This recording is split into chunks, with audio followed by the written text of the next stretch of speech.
People like you, with no job and a limited education, are not welcome in this household. With those words, my mother-in-law poured scalding water on me. It's hot, please stop. I involuntarily screamed, shocked by her bizarre behavior. Pouring boiling water on anyone is inexcusable. Fortunately, I suffered no burns, but it could have been a disaster. I couldn't believe my mother-in-law would resort to such extremes. Moreover, it wasn't me but my husband who was unemployed. A growing anger towards my mother-in-law's attitude surged within me. Enough is enough. If she's gone this far, I'll do as she wishes. Understood. If you insist, I have no choice. I'll leave this house, I declared. Finally, you're leaving. That makes things easier for me. My mother-in-law expressed joy, far from being remorseful. I no longer wanted to stay in such a hostile environment. I promptly packed my things and returned to my parents' home. My mother-in-law didn't know that my husband, Raffle, was unemployed or that I had been supporting the household finances. In fact, since quitting my job, I had started trading stocks and was earning about $30,000 a month. Even if I was driven out of her house, I could still live on my own without any issues. I wouldn't have any qualms being on my own. Even if she came to me in tears, struggling with living expenses, I would never lend a hand. She should regret kicking me out like this. I had married Raphael about 2 years ago. We were from the same university and had been dating since then. Both of us, graduates of the economics department, aspired to work in finance and managed to secure jobs at different brokerage companies after graduation. Despite our busy days, we maintained our relationship. 3 years later, Raphael proposed. Julia, I will definitely make you happy. Marry me. Believing that I could be happy with Raphael, I accepted. Yes, I'm looking forward to it. We decided to get married, thinking we could build a happy family together. However, Raphael then dropped an unexpected bomb. Hey Julia, would you quit your job and live with me at my parents' house? What? I don't mind quitting my job, but we're newlyweds. I'd like to live with just the two of us. I'm just worried about leaving my mother alone. I'll make sure it won't be a burden to you. Raphael's father had passed away when he was in middle school, and since then, he had lived with his mother. Being an only child, Raphael was concerned about her. Understanding his feelings, I agreed. Okay, I'll live with you. 2 weeks later, we moved into Raphael's family home. My mother-in-law, now able to live with Raphael, initially greeted us with a pleased expression. However, as soon as she looked at me, her expression clouded. She stared at me coldly, making it painfully clear that I was not welcomed. It doesn't matter. You didn't have to come here. What did I mishear? I thought I heard my mother-in-law muttering something under her breath, but I couldn't make it out clearly. I smiled and brushed it off. At this point, I began to feel a bit anxious about living with her. However, the day passed without any particular issues. The next morning, I woke up to the sound of my mother-in-law yelling at me. Are you still sleeping? Hurry up and prepare breakfast. When I looked at the clock by my bed, it was still before dawn, around 4:00 a.m., and it was still dark outside. I was surprised that she would demand breakfast so early. Why so early? Don't just laze around because you're not working. My mother-in-law scolded me, still groggy from sleep. I thought it was way too early in the morning, but I couldn't argue back and started preparing breakfast. Even while preparing breakfast, my mother-in-law kept berating me. Hurry up! Why does it take you so long? You're so slow. After 30 minutes, breakfast was finally ready. I'm sorry for making you wait. You finally finished. Can't you make it faster? My mother-in-law complained again. I wanted to retort that it was physically impossible to do it any faster, but I just smiled and shrugged it off. What is this? This soup is too salty. What is it? I don't think it's that salty. What are you saying? There's something wrong with my taste? Are you trying to kill me quickly by feeding me such salty meals? I never thought or intended such a thing. What is she talking about, and why is she so harsh on me? Curious, I mustered the courage to ask my mother-in-law. Why are you so harsh on me? What are you talking about? I don't think I'm being harsh. Or are you trying to make me the bad guy? No, that's not what I mean. I was overwhelmed by my mother-in-law's pressure and couldn't talk back. Finish eating. Start cleaning. After that, there's laundry to do, so there's no time to rest. Since then, every day, I was continually harassed by my mother-in-law, wearing me down both mentally and physically. While I was cleaning, she would say things like, "You missed the dust in the corner." When I was doing laundry, she'd complain, "There's still a stain." A month after starting to live with her, I felt like I was going to break. So I talked to Raphael about it. "It's about your mother. She's been saying mean things to me every day, and it's hard. Could you please tell her not to say such things?" But Raphael showed no reaction. I was momentarily irritated by Raphael's lack of response. But then I noticed something strange about him. He was pale, as if he had something important to say. "What's wrong? Did something happen?" When I asked, Raphael hesitantly began to speak. "Actually, I've been fired from the company." "What is this? Some kind of joke?" I was speechless, unable to comprehend. There was a downsizing at the company, and I got laid off, according to Raphael. Due to recent economic downturns, the company's profits had plummeted, leading to unavoidable large-scale layoffs.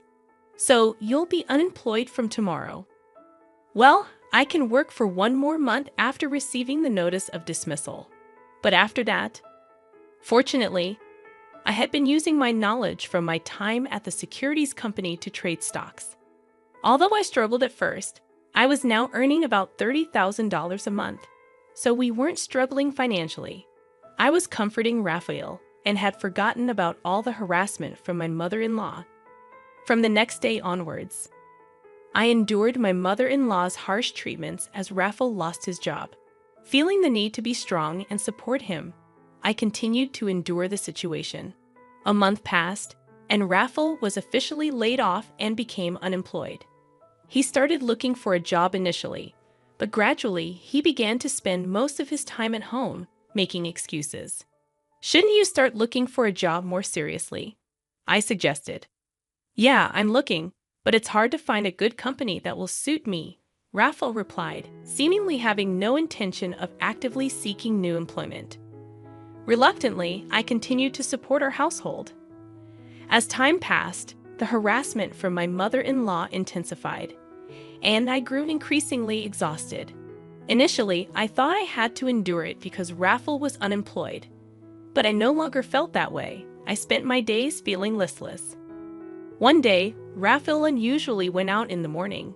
Perhaps he had finally started to seriously look for a job. After seeing him off, I started cleaning as usual. "Make sure it's clean. Do it properly." My mother-in-law sipped coffee on the living room sofa, hurling sarcasm at me. Fed up, I ignored her.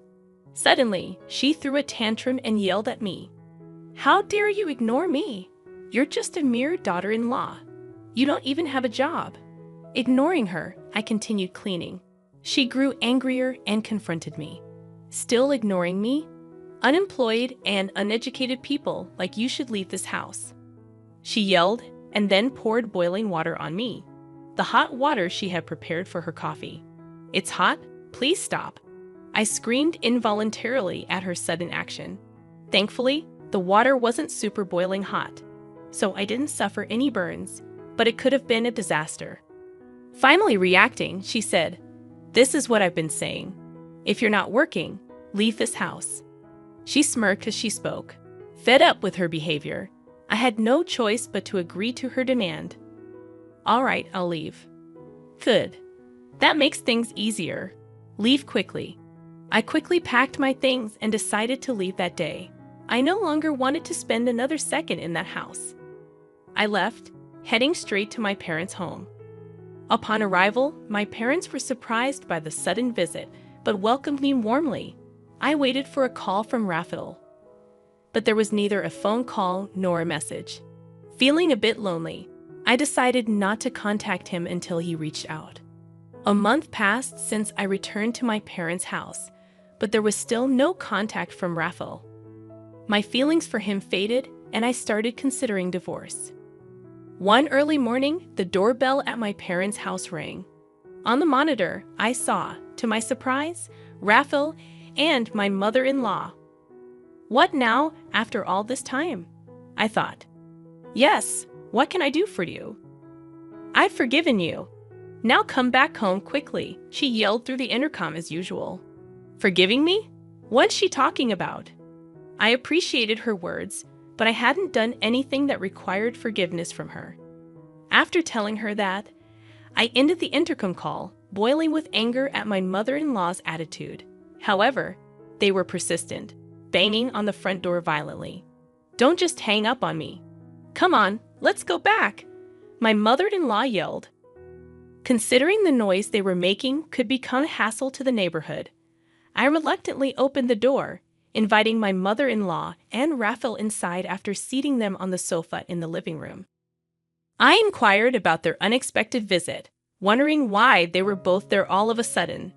It was my mother-in-law who had insisted that I leave, and now she was telling me to come back. The situation was perplexing, and I couldn't make any sense of it. You're the one who told me to leave. There's no way I can go back now, I asserted. My mother-in-law responded with frustration, accusing me of childish behavior and claiming to have forgiven me. She insisted that I return and stay in her house, even stating that she'd let me, an unemployed and uneducated person, stay there. But I'm not the unemployed one, it's Raphael. And if I go back, they'll take advantage of me every day. I might not be working, but what about your son, huh? I retorted. Raphael seemed surprised at this revelation. My mother-in-law appeared confused, indicating that Raphael hadn't informed her about his layoff. Pressed further, Raphael finally admitted to being laid off from the company. Apologies and explanations ensued, with Raphael justifying his actions by relying on my income for financial stability. My mother-in-law, shocked at the news, openly expressed anger toward Raphael for not finding a job yet. Why did you keep quiet about this? What are we going to do now? She scolded him. Raphael assured her that my income would suffice for the time being, causing my mother-in-law to label him as worthless for not actively seeking employment. Fed up with Raphael's excuses, I couldn't believe that I had ever thought of supporting him. When my mother-in-law suggested I come back, I vehemently rejected the idea, considering all the mistreatment I had endured. Their unexpected visit had turned into a heated argument, revealing the truth about my mother-in-law pouring boiling water on me. Raphael was shocked to learn about this incident and confronted his mother. Why did you do that? He asked her.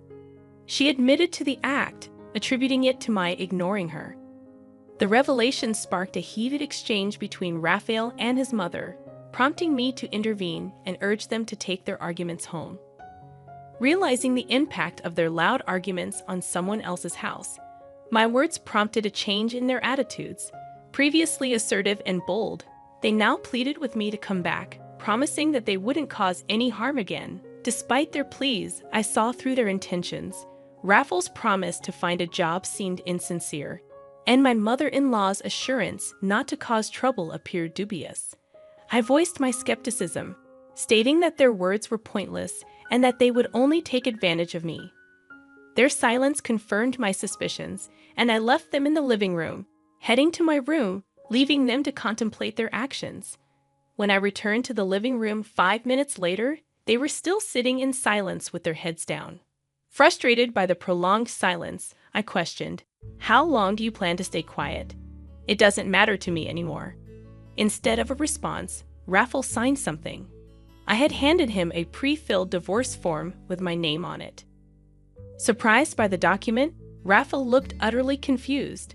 I bluntly explained, "Can't you see it's a divorce form?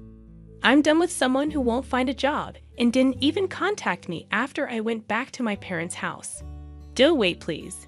This is too sudden," Raphael protested. I found his stubbornness irritating, as he seemed oblivious to the fact that his actions were the root cause of our problems. Unmoved, I affirmed, "I've made up my mind. My decision to divorce you won't change, no matter what you say." Raphael, still in disbelief, questioned if divorce was too harsh. Coldly, I responded, "I don't think so. It's your fault." I directed the same coldness toward my mother-in-law, who was partly to blame. Resigned to the situation, Raffle signed the divorce form, warning me not to regret it. However, I felt a sense of relief, and I asserted that the one who might regret it was Raffle. "I'll submit the divorce form. I don't want any compensation. Just go home," I declared, finalizing my divorce from Raffle. Though it may have seemed harsh, it was necessary to escape the harassment from my mother-in-law and Raffle's unemployment. 2 weeks later, while relaxing at my parents' house, I received a call from my ex-mother-in-law. She informed me that the electricity and gas had been cut off and questioned if I had done something.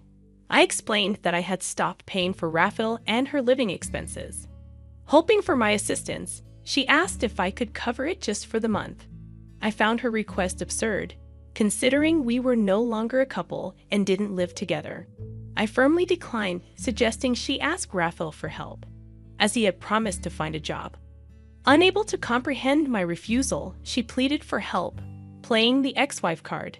However, I remained firm, ending the call and blocking her number. Finally, I severed ties with both my ex-mother-in-law, who constantly harassed me, and Raffle, who had proven to be unreliable. Life at my parents' house became peaceful, and I focused on rebuilding my life. Months later, while checking stock charts on a holiday, I received a message from Raffle. He apologized for everything, acknowledging his reliance on me and the recent job at a factory. Despite the apology, I had no intention of getting involved with them again. Raffle mentioned his mother's continued harshness and expressed a desire for me to come back. Reading the message, I believed reconciliation was unlikely. I blocked Raffle's number. 6 months after the divorce, I started dating a man introduced by a friend. He was reliable, treated me well, and despite the age difference, we connected. While marriage was not on the immediate horizon, I cherished the happy times we spent together, focusing on the present and leaving the past behind.